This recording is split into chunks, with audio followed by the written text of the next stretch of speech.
Olá, queridos e queridas! Bem-vindos a mais um dia do Aulão para Criadores, o treinamento virtual e gratuito que foi desenvolvido para todos que querem crescer o seu canal e o seu negócio no YouTube. Para quem não me conhece, eu sou a Yasmin, trabalho aqui no YouTube. Então, vamos receber a nossa primeira apresentadora do dia? Ela é gerente de operações e vai dividir com vocês tudo sobre direitos autorais no YouTube. Mita, seja bem-vinda ao Aulão para Criadores. Oi, Yas, oi, João. Gente, é um prazer estar aqui. Muito, muito, muito obrigada pelo convite. É um prazer estar falando com vocês, criadores da nossa plataforma, que são quem, de fato, alimentam tudo que a gente tem, né? Bom, vim aqui falar para vocês sobre direitos autorais no YouTube. Eu estava acompanhando os outros dias de aula e eu vi muita gente fazendo algumas perguntas, até adaptei um pouquinho a apresentação hoje. Se eu engastanhar um pouquinho, por favor, me dê um desconto. Eu tentei, enfim, responder algumas perguntas que foram enviadas ao longo desses dias, ok? Vamos começar. Para a gente começar a falar sobre direitos autorais no YouTube, é sempre importante entender que o YouTube é uma plataforma aberta, onde qualquer pessoa pode criar e compartilhar seu conteúdo. Vocês têm ideia de mais ou menos quantas horas por minuto são geradas dentro da nossa plataforma?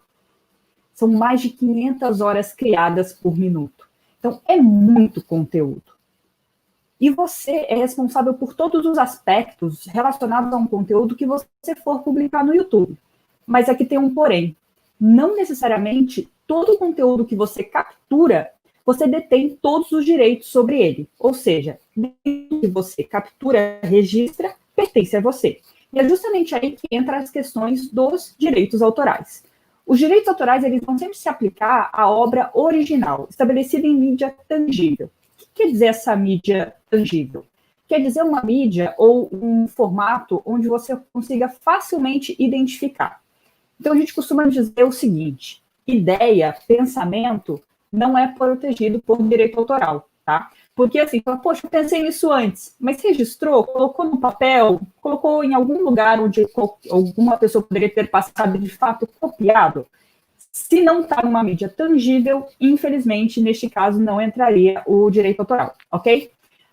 Eu vi uma pergunta no chat, num dia desses, perguntando sobre perguntas de vestibular, se caberia o direito autoral. E a resposta é sim. Aqui a gente tem alguns exemplos de obras que se qualificam para a proteção dos direitos autorais.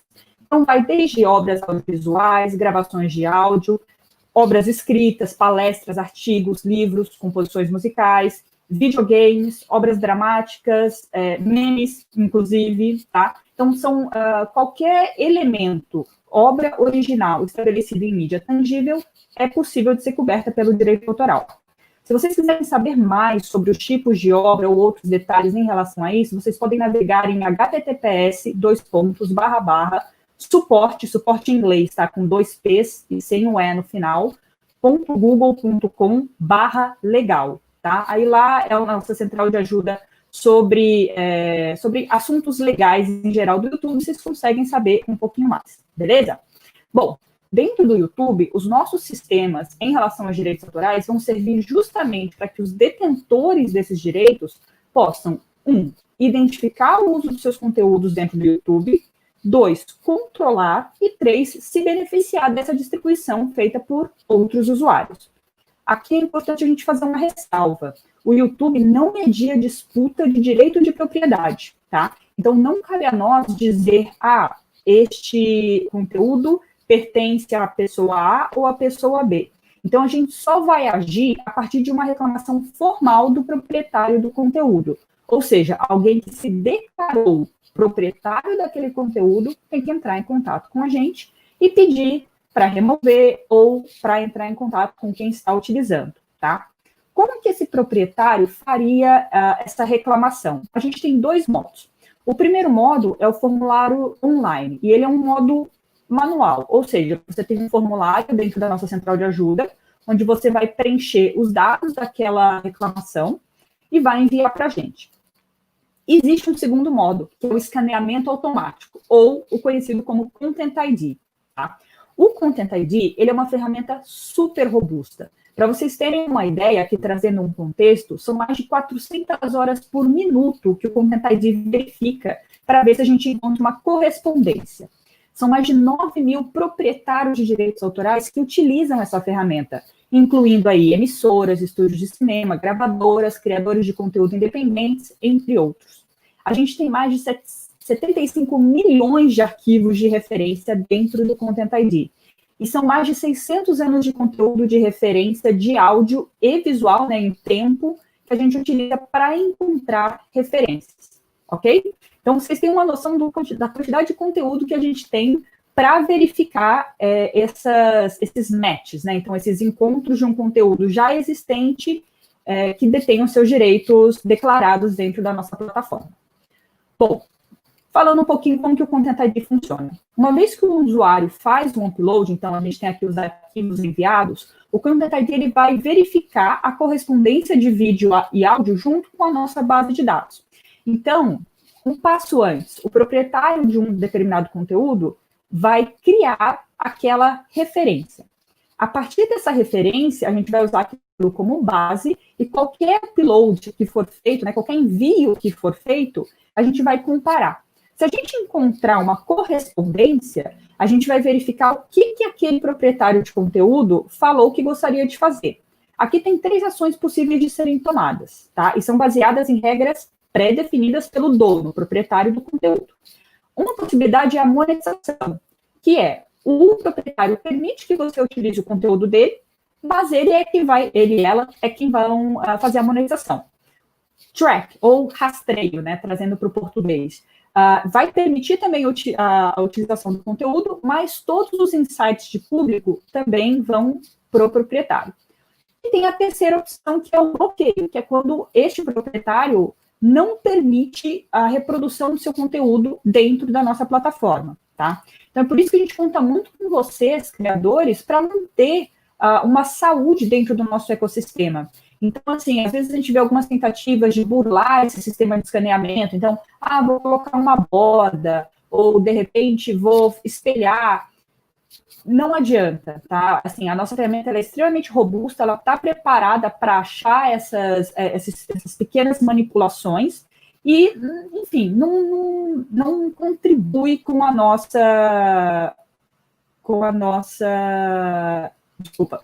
Não contribui com o nosso ecossistema, ok? Bom, falar um pouquinho aqui sobre o meu vídeo recebeu uma reivindicação. O que vocês podem fazer? A primeira coisa que você pode fazer é disputar essa reivindicação. Então, uma vez que você recebe a reivindicação, você tem 30 dias para fazer uma disputa. Fazendo essa disputa, se estiver acontecendo a geração de receita, ela vai ser retida separadamente, tá?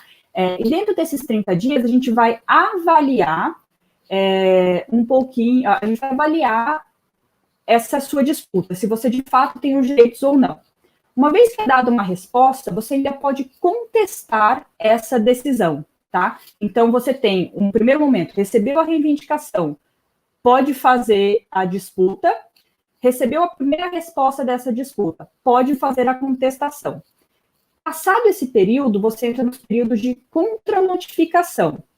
Essa contranotificação, ela já tem um aspecto de ação judicial, tá? E neste caso, o vídeo pode ser removido e a gente vai pedir, né? Na verdade, a gente exige que o reivindicante inicial, ele tem que provar para a gente que fez um envio de uma ação, deu entrada de uma ação judicial para provar que ele é o detentor dos direitos, tá? Então, aqui já entra uma coisa um pouquinho mais séria. A gente costuma dizer muito que, assim, a reivindicação, ela faz parte do jogo. E você disputar ou contestar não tem problema nenhum, desde que seja feito de boa fé, tá? Então, desde que, de fato, você tenha os direitos sobre aquele conteúdo que você está utilizando, ok? Por que eu recebi uma reivindicação apenas ao cantar ou murmurar uma canção? Aqui são diferentes tipos de direitos autorais que se aplicam, e a gente está falando mais especificamente dos direitos musicais, né? Quando você canta, murmura, toca uma canção, ainda que seja parcialmente, ou você fez um cover, você essa melodia, essa letra, ela é protegida por direitos autorais, tá? Então, ela é protegida pelos direitos de composição. Se você incluir a gravação da canção no seu vídeo, ainda que como fundo ou bem baixinho, os direitos de gravação vão se aplicar. Se você reagir, fizer um react ali a um novo videoclipe de música e mostrar trechos desse conteúdo com áudio, os direitos audiovisuais se aplicam. Então, cada um desses direitos, eles também vão acabar incorporando um ao outro.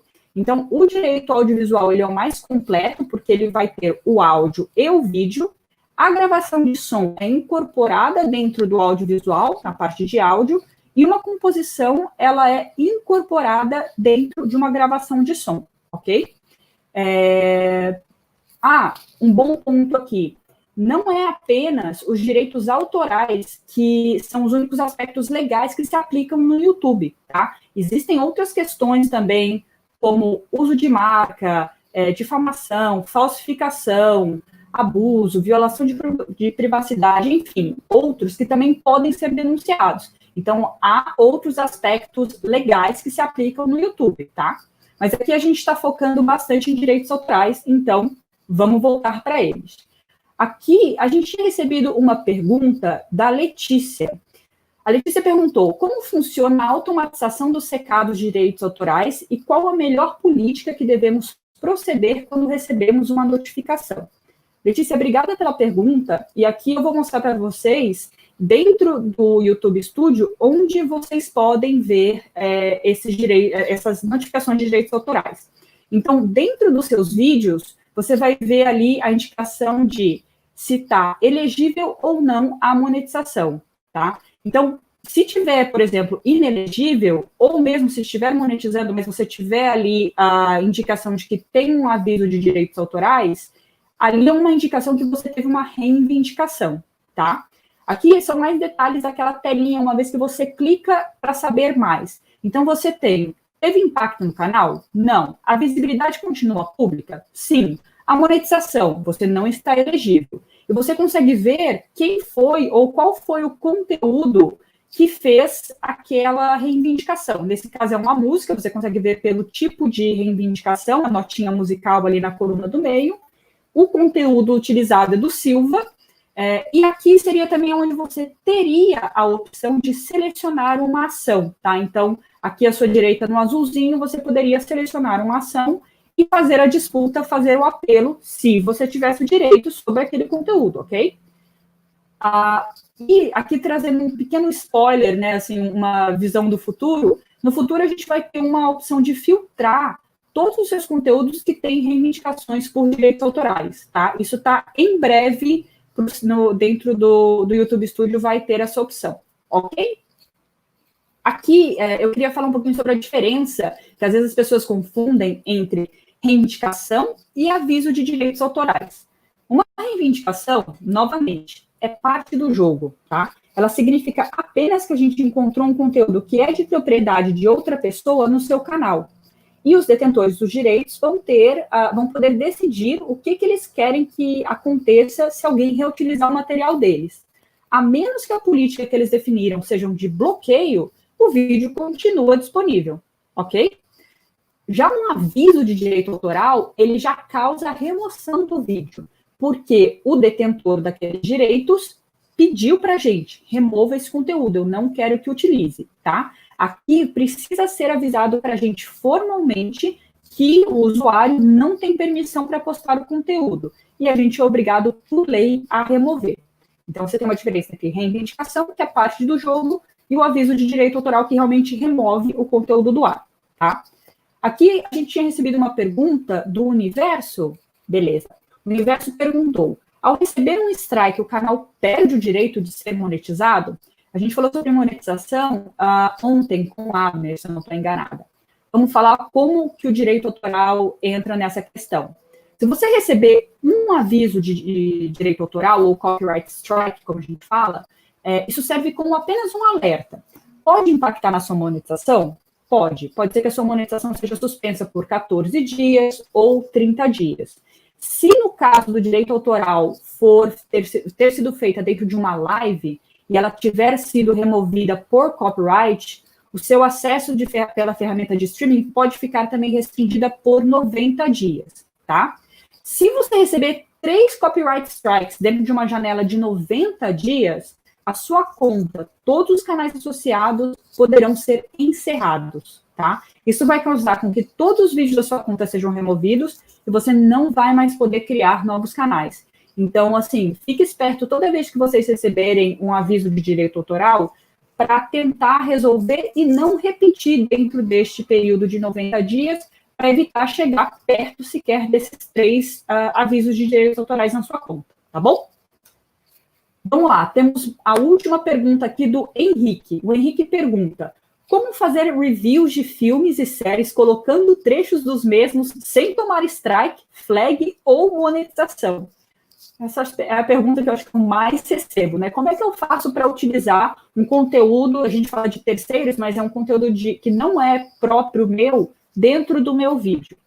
A resposta é: peça autorização, tá? Você precisa ter autorização dos detentores e, principalmente, verificar quais são os termos de uso que foram acordados. Então, alguns detentores, eles falam assim: você pode utilizar, mas eu não quero que você utilize mais do que 30 segundos. Ou você não pode editar o meu conteúdo. Ou você só pode utilizar no Brasil, não nos Estados Unidos. Então, sempre pede autorização, verifica os termos de uso e lembra que você tem que ter autorização de todas as partes que detêm o conteúdo, tá? Então, não adianta, por exemplo, você falar com o compositor, mas você está passando o videoclipe e a produtora daquele videoclipe não te deu autorização. Você pode, sim, tomar uma remoção, tá bom? Práticas recomendadas. Aqui a gente volta também um pouquinho naquela pergunta inicial da Letícia, né? Qual que é a melhor política? Como é que a gente age uma vez que a gente recebeu um aviso, uma reivindicação? Primeira dica que a gente dá é fazer o upload do seu vídeo como privado ou não listado, antes de disponibilizar. Isso vai ajudar com que o Content ID faça os escaneamentos e, se você tiver algum problema, você consegue resolver ou pelo menos tomar uma ação antes de que o conteúdo seja postado para os seus inscritos. E aí, de repente, não frustra, né, um inscrito ter visto um vídeo que é lá, ver de novo e você está com alguma questão de direito autoral. Segunda coisa, você pode remover o conteúdo reivindicado se não for uma parte essencial do seu vídeo. Dentro da própria ferramenta, a gente tem opções de edição, ou você pode editar uma nova versão daquele conteúdo e repostar. Terceira coisa, não tenha medo de disputar uma reivindicação de direitos autorais que pareça inválida. A gente falou disso há alguns slides, tá? Se você tem o direito ou tem a autorização, faça a disputa, faça a contra-reivindicação, tá? E 4, lembre-se que as etapas de contestação e contra-notificação são ferramentas poderosas e podem resultar em consequências para o criador de conteúdo. Então, não adianta você fazer uma contestação ou uma contra toda vez que você receber uma reivindicação, porque se você não tem direito àquele conteúdo, você não pode pedir para utilizá-lo, tá bom? Então, sempre faça apenas quando você tiver o direito àquele conteúdo. E, por fim, lembre-se, você é responsável por todos os aspectos relacionados a um conteúdo publicado no YouTube. E isso inclui as transmissões ao vivo, ok? Se vocês quiserem saber mais sobre direitos autorais, vocês têm os canais do Creators Academy e o canal do YouTube, o Creators Channel, aqui no YouTube mesmo. Tem vários videozinhos com legenda que você consegue aprender todo esse processo, ok? Bom, galera, estamos chegando no final de mais um dia. Esperamos realmente que vocês estejam curtindo todo o conteúdo que preparamos.